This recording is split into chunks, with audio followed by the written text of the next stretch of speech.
Aber du liebst ihn immer noch.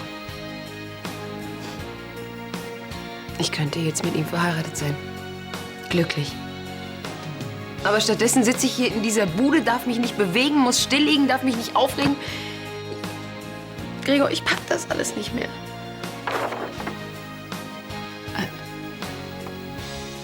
Paul?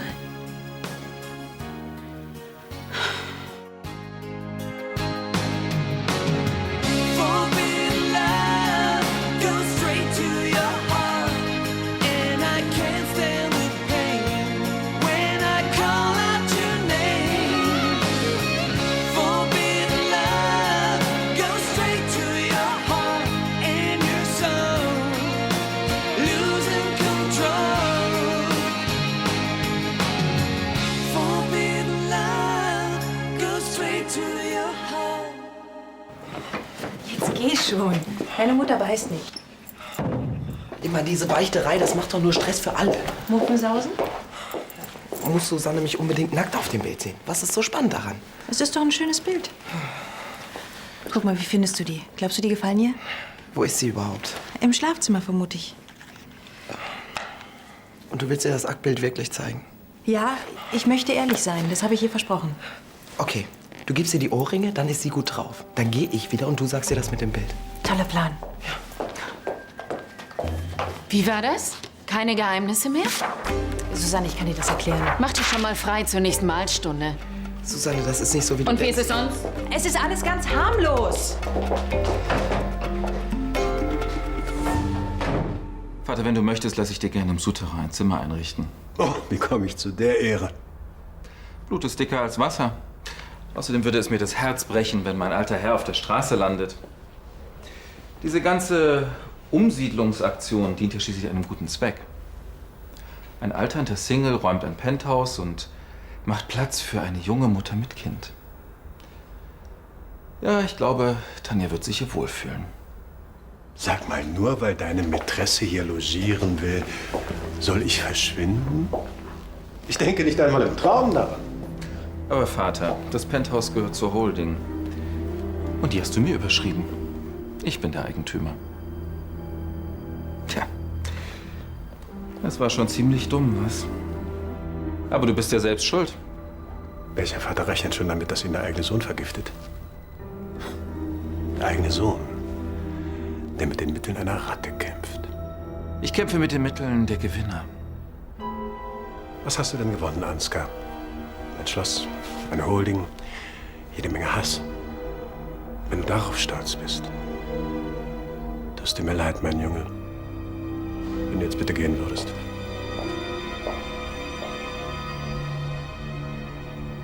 War das lecker?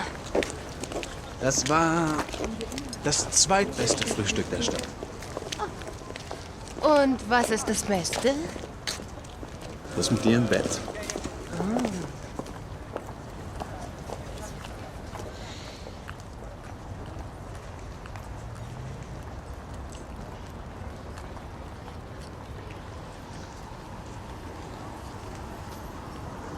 Dass Liebe so schön sein kann. Weißt du eigentlich, wie großartig du bist? Oh, was kommt jetzt? Eine Festtagsrede? Nein, ich bin dir einfach dankbar dafür, dass du Natalie und mir so geholfen hast. Ach, das war doch selbstverständlich. Ich meine, das hätte jeder getan. Findest du? Ja. Ich habe Natalie einfach nur Gesellschaft geleistet und ihr klargemacht, dass man sie braucht. Das meine ich nicht. Was dann? Dass du einfach so darüber hinwegkommst, dass sie schwanger von mir ist. Oh, ich kann dich beruhigen. So einfach ist das auch noch wieder nicht. Aber ich liebe dich. Bin dir jedenfalls sehr dankbar. Dass ich dich liebe? Das auch. Und was das Danken angeht, Ja? wie wäre es mit dem besten Frühstück der Stadt? Jetzt gleich bei mir? Klingt gut. Ich kann nicht. Lass mich raten. Du musst ins No Limits? Nein. Natalie hat mich gebeten, dass ich ihr noch ein bisschen Gesellschaft leiste. Ihr ging's noch nicht so gut. Wir sehen uns einfach später. Okay. Dann treffen wir uns eben später.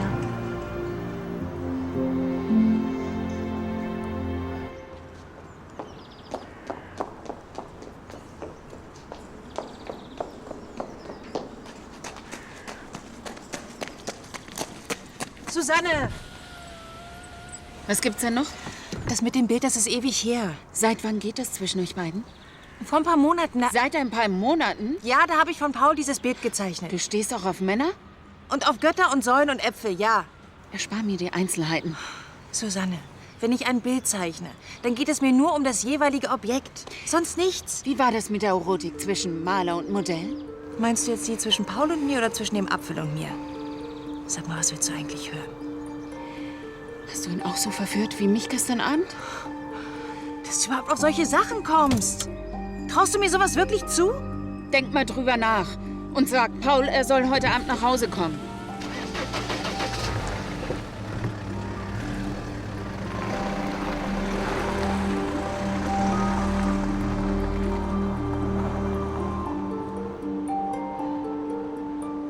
Also, falls es zu einem Sorgerechtsstreit kommt. Ich hab dir doch gesagt, dass ich dir helfe. Ich dachte, vielleicht du hättest es dir anders überlegt. Nach der Begegnung mit deinem Vater, er scheint mich nicht gerade zu mögen.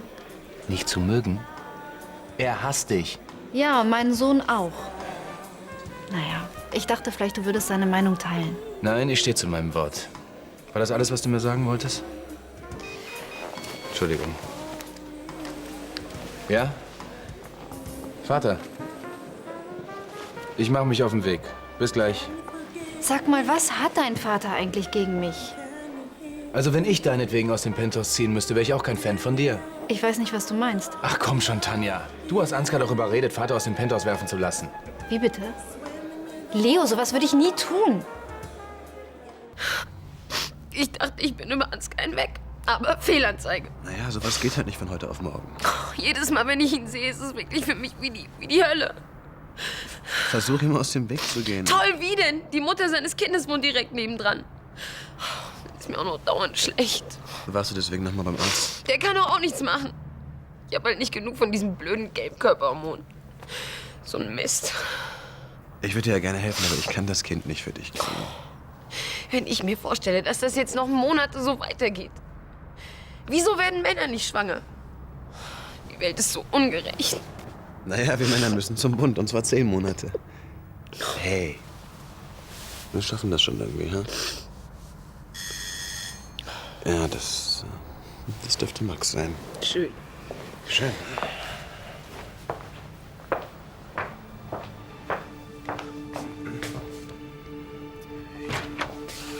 Na, Hi.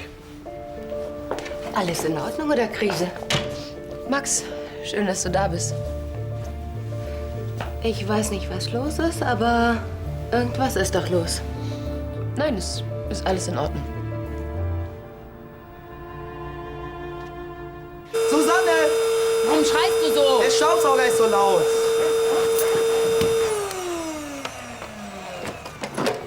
Das war alles meine Schuld. Auch das mit dem Bild, das hätte ich dir früher sagen müssen. Und warum hast du nicht? Weil du sauer geworden wärst. Deshalb wollte ich auch nicht, dass Carla dir davon erzählt. Und wenn du was nicht willst, macht sie genau das, was du sagst. Verstehe. Du musst mir glauben, ich habe Modell gestanden in einem Kurs für Aktmalerei. Und zufällig war Carla auch da. Zufällig. Ja, sie hat mich mit 20 anderen gezeichnet. Moment mal. Du hast dich von 19 unbekannten und einem bekannten Menschen ausgezogen? Ja, gerade weil Carla dabei war, ist mir das nicht besonders leicht gefallen. Aber hast du schon mal ein angezogenes Aktmodell gesehen? Warum hast du das gemacht? Reicht dir dein Taschengeld nicht? Das war im Winter. Du weißt schon, als ich mit Konstantin zum Snowboarden wollte.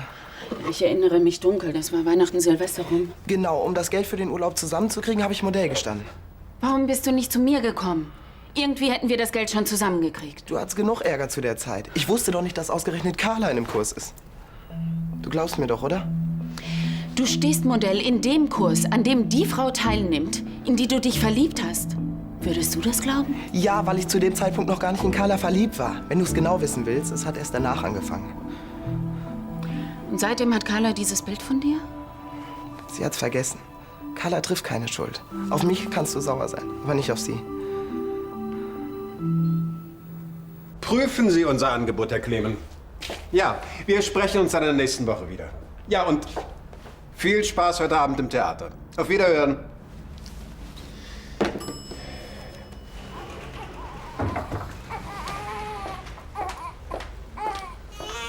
Leonhard. Vater? Tanja, ich meine, Frau von Anstetten möchte dir was sagen. Graf Ladenstein, ich möchte ganz dringend ein Missverständnis aufklären. Ich auch. Richten Sie Ansgar bitte aus, dass ich nicht daran denke, hier auszuziehen. Jetzt hören Sie mir doch erstmal zu. Gehen Sie bitte. Aber Mein Bedarf an Intrigen Ihrer Machart ist vollständig gedeckt, Frau von Anstetten.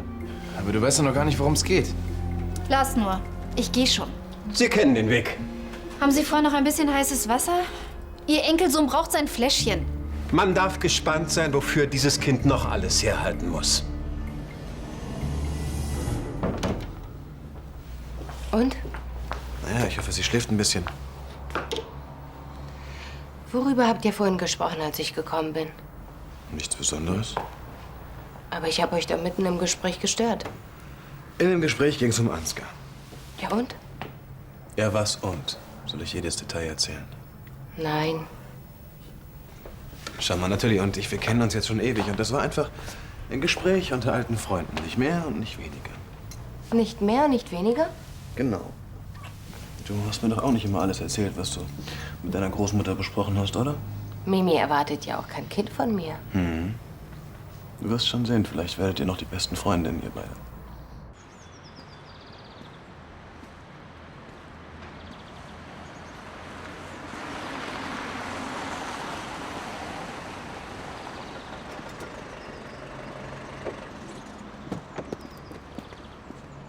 Taxi? Kommt darauf an, wohin? In die Versöhnung. Hört sich gut an. Brauchen wir dafür ein Taxi? Eigentlich nicht.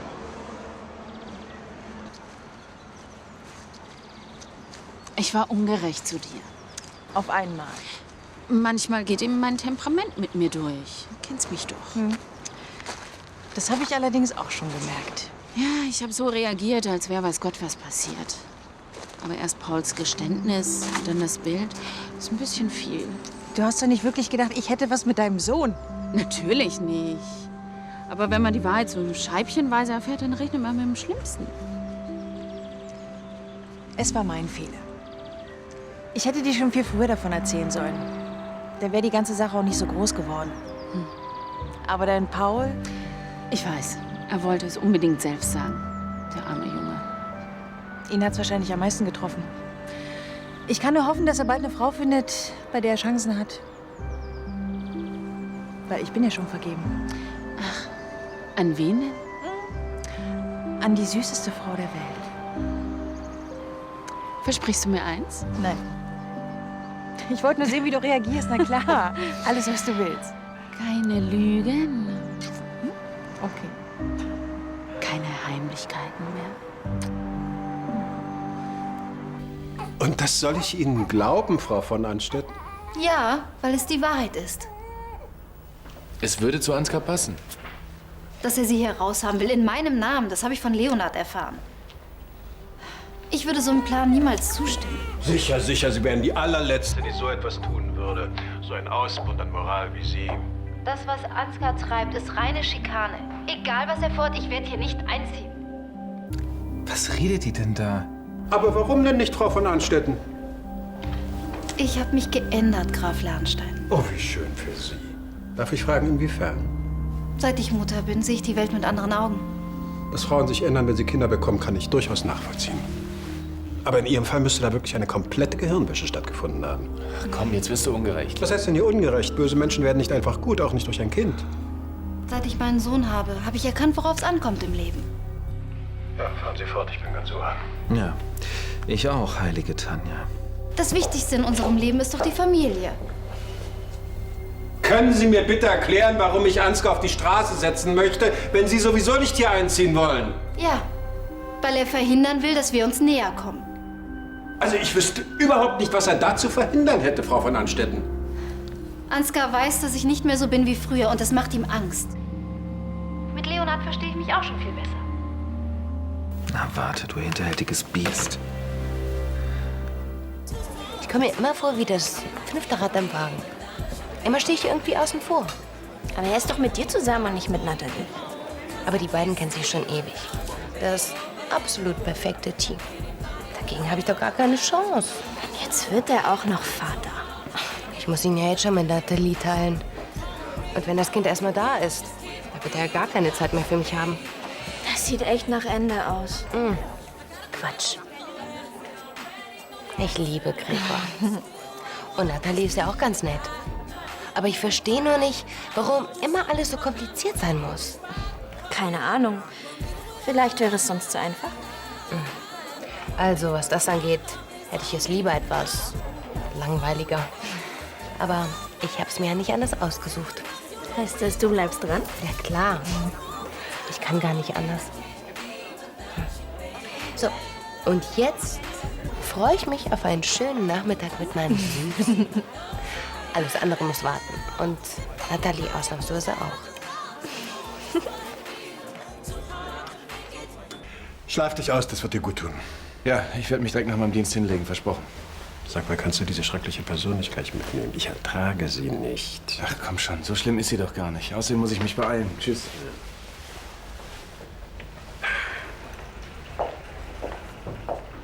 Frisch gewickelt und trocken, der Kleine. Sehr schön. Dann hält sie ja hier auch nichts weiter. Es tut mir leid, dass ich Sie bei der Arbeit stören musste, aber es ist natürlich leichter, ihn hier zu wickeln, als auf der Straße. Ja, ja, natürlich. Sagen Sie, hätten Sie vielleicht noch eine Plastiktüte? Ja, eine Plastiktüte. Ich müsste da mal nachschauen. Moment, bitte.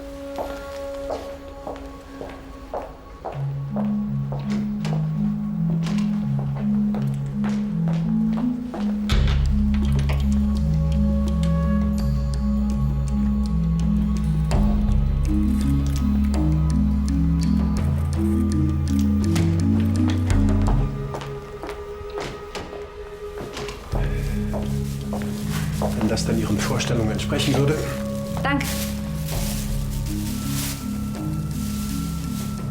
Wir wollen Ihnen ja nichts Unangenehmes dalassen. Wir können später noch in eine Ausstellung gehen, wenn du willst. Mir steht der Sinn eher nach Landschaften. Mein Bedarf an Aktmalerei ist gedeckt. Von mir aus? Wir könnten auch mal wieder ins Kino. Auch gut. Und danach zu dir. Bei uns zu Hause ist die Stimmung immer noch nicht rosig. Wegen deinem Vater? Ist alles nicht so einfach für ihn.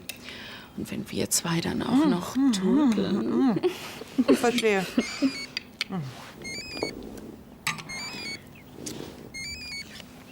Carla von Lahnstein? Du bist. Heute noch. Ich rufe dich später an, ja? Tschüss. Wer war das? Sei nicht so neugierig. Wenn du dich mit jemandem verabredest, immer. Es war Leonard. Er will sich heute noch mit mir treffen. Schade. Danach haben wir wieder alle Zeit der Welt. Na, hoffentlich. Bin gleich wieder da.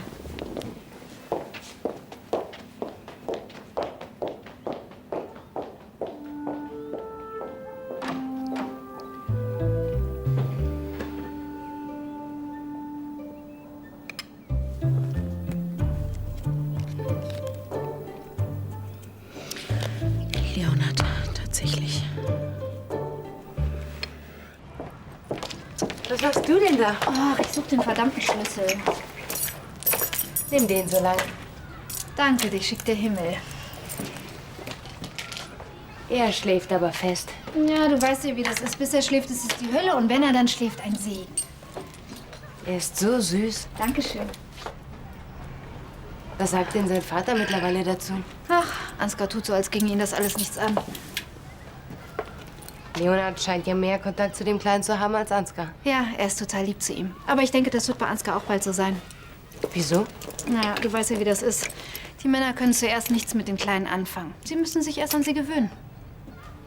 Sind ja auch Männer. Ja, und dann sehen sie jeden Tag und bauen eine Beziehung auf. Weil die Kleinen Teil ihrer Persönlichkeit sind, den sie dann ja ständig vor Augen haben. Ich denke, das wird bei Ansgar genauso sein. Das wäre schön. Ja, und wenn er ihn dann erst in sein Herz geschlossen hat, dann wird sich auch unser Verhältnis wieder bessern. Du glaubst, dass der Kleine so einen großen Einfluss auf Ansgar hat? Und auf eure Beziehung? Max, wir haben ein Kind zusammen. Du glaubst gar nicht, wie sehr das zwei Menschen verbindet. Das hört nie auf. Ein Leben lang. So, und jetzt gibt's Breichen.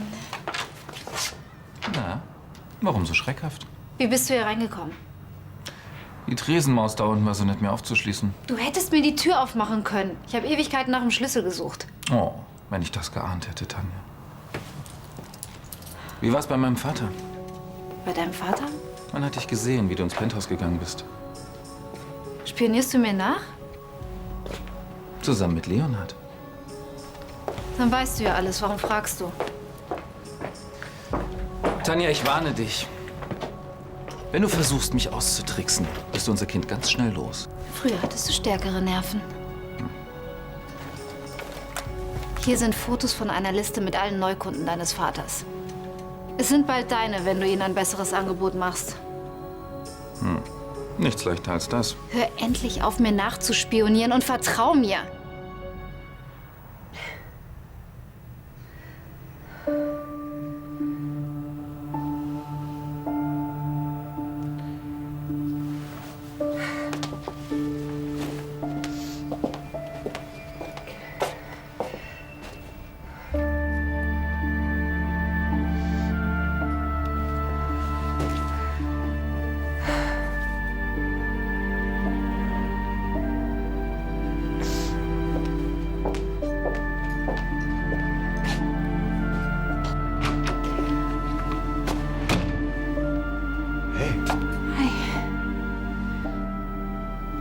Ist alles in Ordnung?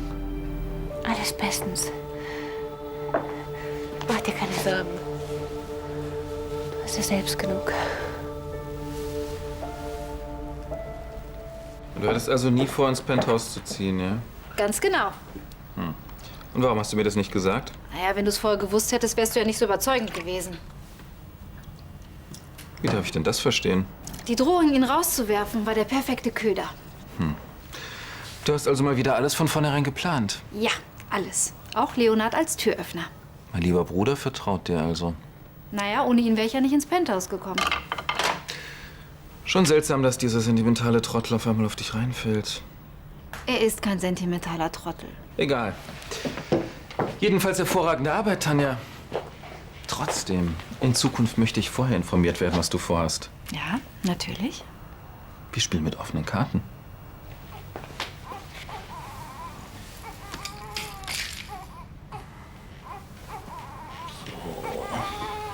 Mit offenen Karten also.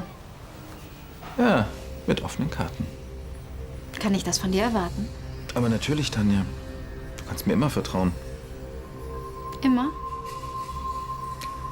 Tanja, zu niemandem bin ich so ehrlich wie zu dir.